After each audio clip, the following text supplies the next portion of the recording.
Andre. Hey, David, how are you? I'm very well. Very well. How are you?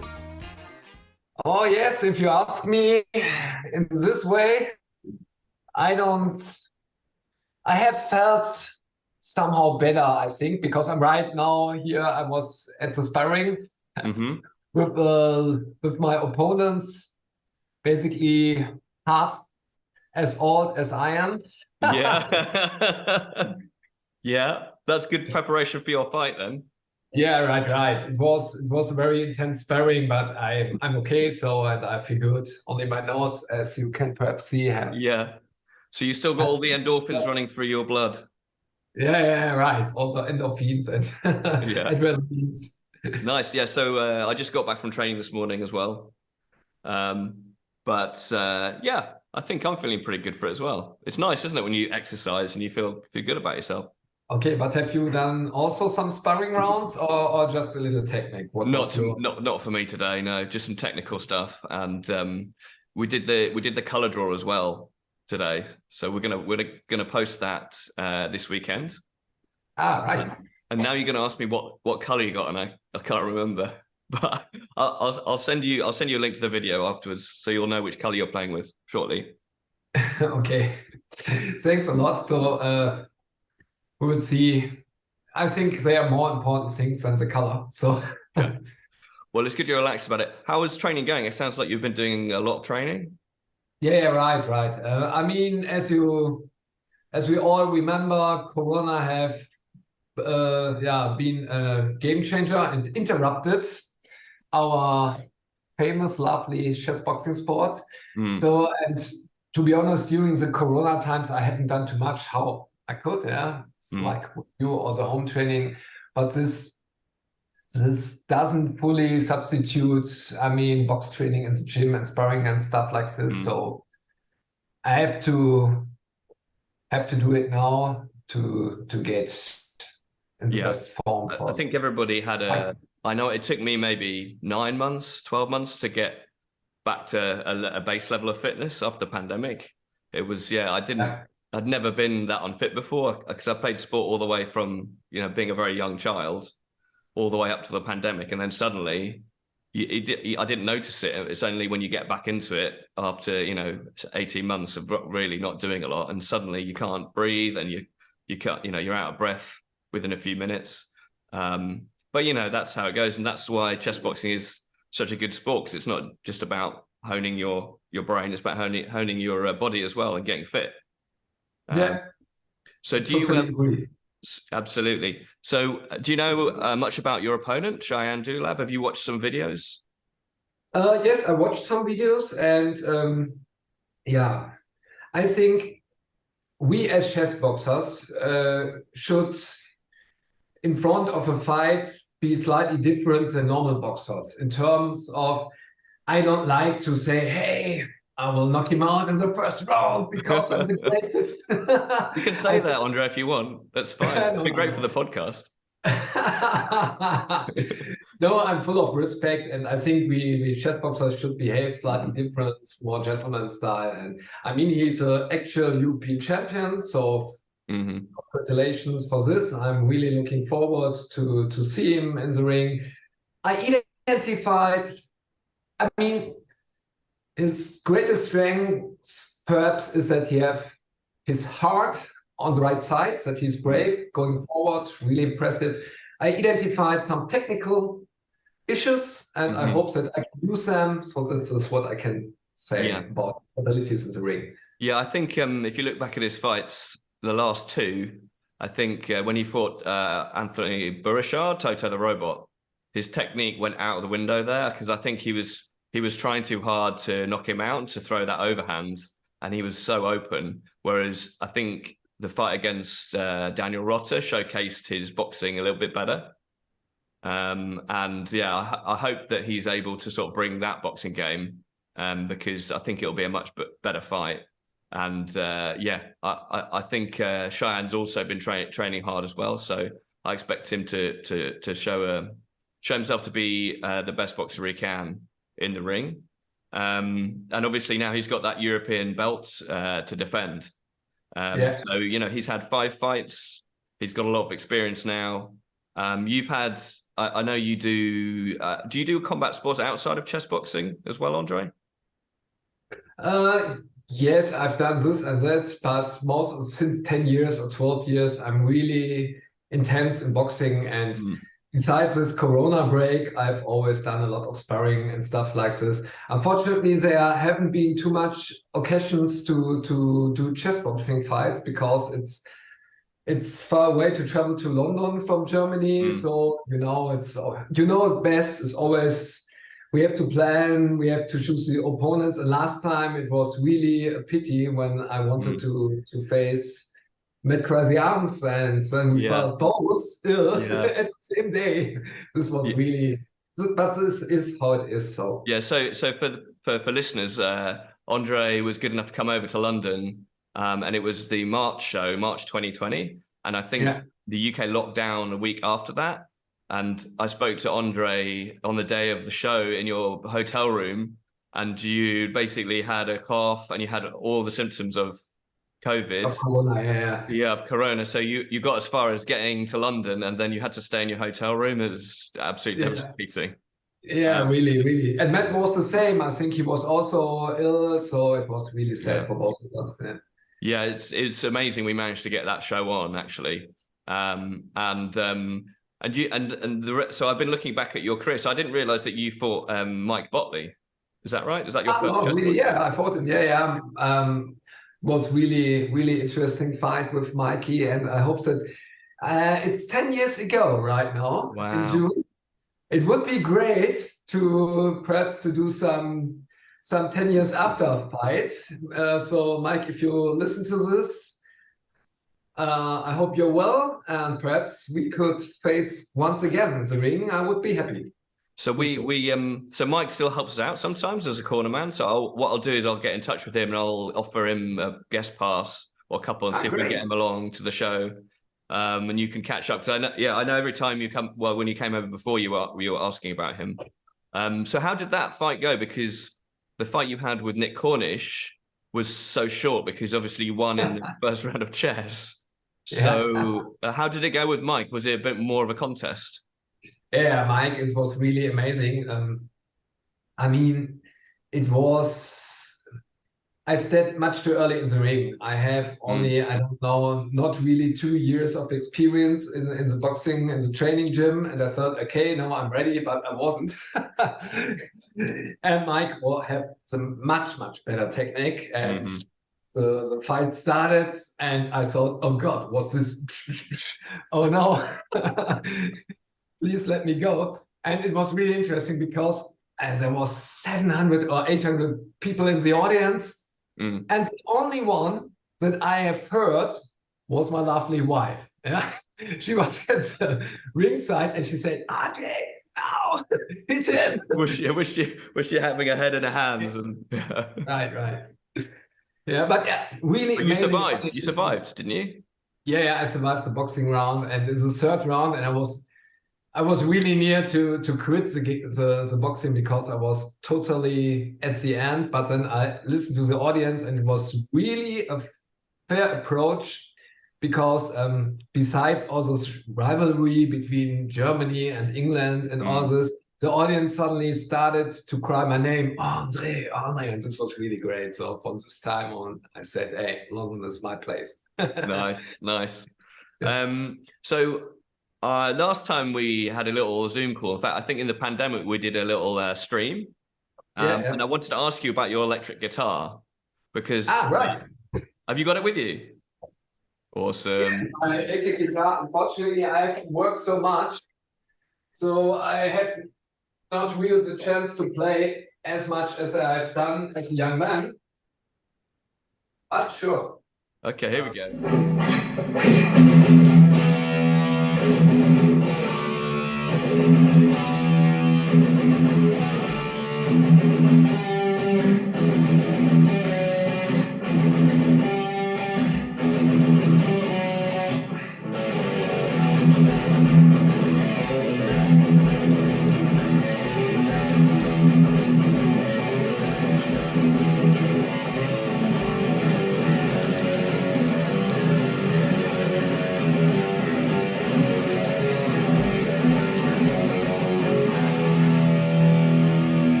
Okay, so Andre, I want to talk to you about your chess. Very, very Yeah. strong player. Very, very strong player. And I know you. So obviously, we played some chess in lockdown as well. Not with me. There's no point you playing me Yeah. because I wouldn't be able to give you a game. But you're quite a trappy player. Is that fair to say?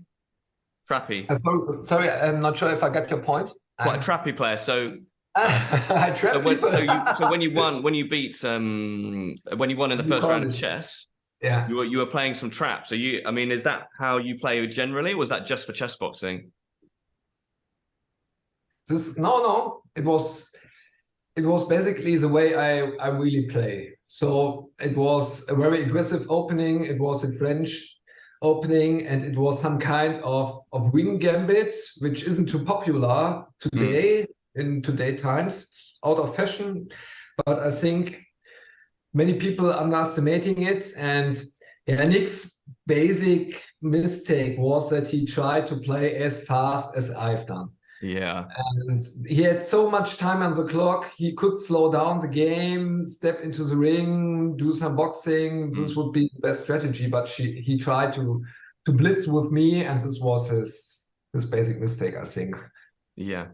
Yeah. Well, it'll be interesting to see how Shayan gets on because his chess is very like street chess. So he's not very into the openings and the theory, but he's played a lot of chess and he's played some really good chess players. And he's learned to manage his clock a lot better. There have been times when he's moved too quickly and times when he's moved too slowly, and now he's a much better rounded in that regard. So it'll be interesting to see how he reacts and how quickly he moves in the first round because it seems that you will probably be moving quite quickly, and how he handles that. Um, so I wanted to ask a little bit. So you're calling from Essen in Germany, is that Yeah, right? yeah. I'm here in my apartment in Essen now, right Okay. now. So what do you do in Essen? What am I doing in Essen? So last time when we have spoken together, I was still self-employed since over 20 years. Mm-hmm. But I moved to a consulting company, one of the big four, and I'm specialized in cyber defense for the public sector here in Germany. Wow, that's awesome. So, have you seen a lot of an increase in cyber threats in the last year? Obviously, with what's happening in Ukraine and that kind of stuff. Yeah, sure. This is the case. There are evidences, there are a lot of studies from Microsoft, but also from others who have proven that this is the case. Yes, you're right. And is there a particular area that you're involved in, or are you allowed to tell us some of your clients, or is that kind of confidential? I don't know how it works really. Yes, you're right, Gavin. Now it's totally confidential, and I can't speak anymore. Sorry. I think it's no problem. I mean, I think it's a fascinating area, and we have some really interesting guys on our side in London who a lot of people working in AI. I think maybe four or Yeah. five people working in AI, and I presume that and the AI is becoming quite important. I would have thought in cybersecurity as well. Yeah, sure. There are several new frameworks, security frameworks in the market targeting all the AI stuff. Like it's called AIC4. It's one of Okay. those standards. Very interesting. Many people say this is a big next thing. But to be honest, Gavin, I'm more on practical, pragmatic Yeah. stuff. I mean, I know it's totally fancy to speak about AI security and things like this, but in the real world, you have to care about all those basic things. Yeah. It's like in the boxing. If you don't have a defense, and be wide open, then you will get all this. So what you're saying is I need to go and change my passwords. The first thing I need to do, keep different passwords. I mean, the thing, everybody does it though. It's just your life is too short, isn't it? Yeah, or perhaps don't even use any passwords, but having an intelligent identity and access management system based on several factors. Yeah. So this is the way we should go ahead. Try to avoid passwords, if you ask me, because no one is able to remember them. Perhaps instead of you, but so this is something. But you're right; it's all those basic stuff. Yeah, if you don't have any other authentication mechanism besides the passwords, then you have to make it complex and change it. Sure, but if you try to be excellence, then you will implement an identity and access management system based on several factors of authentication. So as you're based in Germany, I appreciate it's a big country, but do you have any interaction with the guys in Berlin at all? Do you Joseph and his team there? Yeah, I've trained for 2 years in Berlin from 2013 to 2016, and really kind guys. You'll have greetings if you hear it. It's very, very kind gym. Have you been there once, Kevin? I haven't, no, but I met Joseph, and Juliana obviously fought for us, and I get the impression that their club is very similar to our club. It's very welcoming. Anybody can come and join. Doesn't matter what level you are, or whether you want to spar, whether you don't want to spar, you want to get fit, whatever. It seems very kind of open and liberal. That's the impression I get. Yeah, you're totally right. This is exactly how they are doing there. So everyone who's listening to this and is near to Berlin, you should join the Berlin Chessboxing Club. But I mean, Essen is 4 or 5 hours away, and to be honest, I mean, I haven't I'm focusing, if I'm boxing, on my boxing skills, not on my chess skills. So I'm here in Essen in a regular box gym on a very high level, the great trainer Tiran. And this is the better fit for me, because it's easier for me to train my chess skills in the internet and not in a chess boxing club. Yeah. I mean, it's a long way for you to go, isn't it? And I think a lot of it, I mean, obviously we love the sport, we all do, but also a lot of it is the social side of it. It's nice to be able to go and have a coffee, and a lot of people enjoy that side of it as well. And if you're traveling 4 hours, it's too far. But I wonder if there'll ever be a chessboxing club in Essen. Maybe if you bring the belt back to Essen, you can be the figurehead. Perhaps I should do, yeah. Unfortunately, I have to do some works beside my chessboxing career and earning some money. So time is limited, but yeah, I try. You're absolutely right. So it's a little bit sad that there are so less chessboxing clubs. I think in Germany there's only this one in Berlin and some activity in Munich, and not really much more. So you're right. Some club in the Ruhr area would be great. If anybody listened to this, contact me and found a chessboxing club. But it's still a small sport, isn't it? And I think I don't know. Did you watch the LA show that was on around Christmas? Yeah, really, I was totally impressed. So many people in the Great Hall doing chessboxing. The only thing, Gavin, I don't know, could you explain it to me? I was a little bit irritated by those PlayStation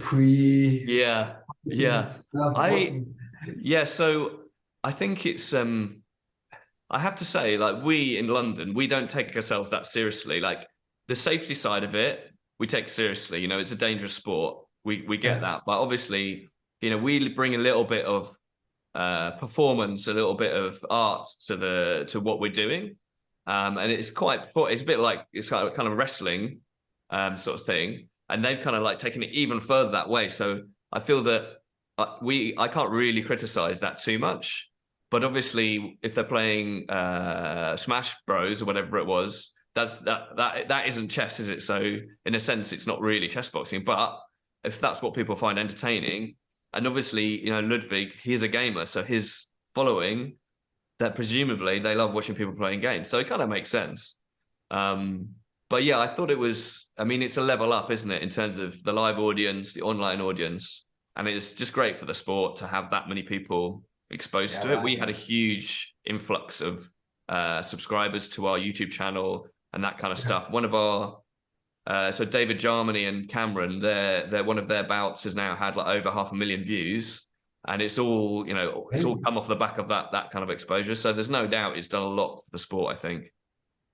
But it'll be interesting to see if they do another one, because it's amazing. I mean, I appreciated it very, very much, because every chessboxing show is good for the sport, good for the scene. So they invested a lot there, it seems. Renting this big hall.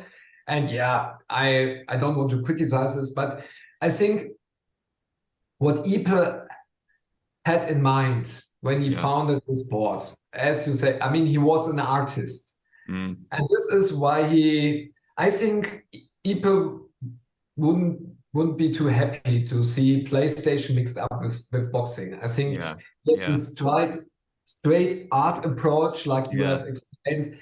And I think we should stick to it. But anyhow, I mean, at the end of the show in Los Angeles, this was really great seeing this Grandmaster and this International Master. This was a great chess boxing show, if you ask me. Yeah, I mean, I didn't know Ipe that well. I only met Ipe once, but from what I know of him, I imagine that it perhaps wouldn't have been his ideal.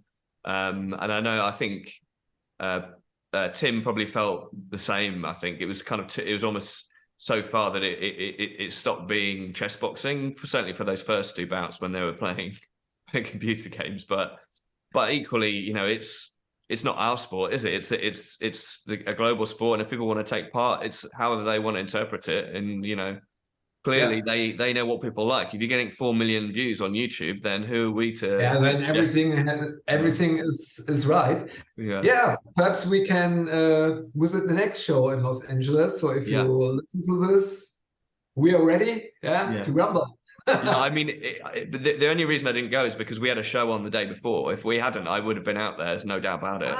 Right. Yeah, no doubt about it.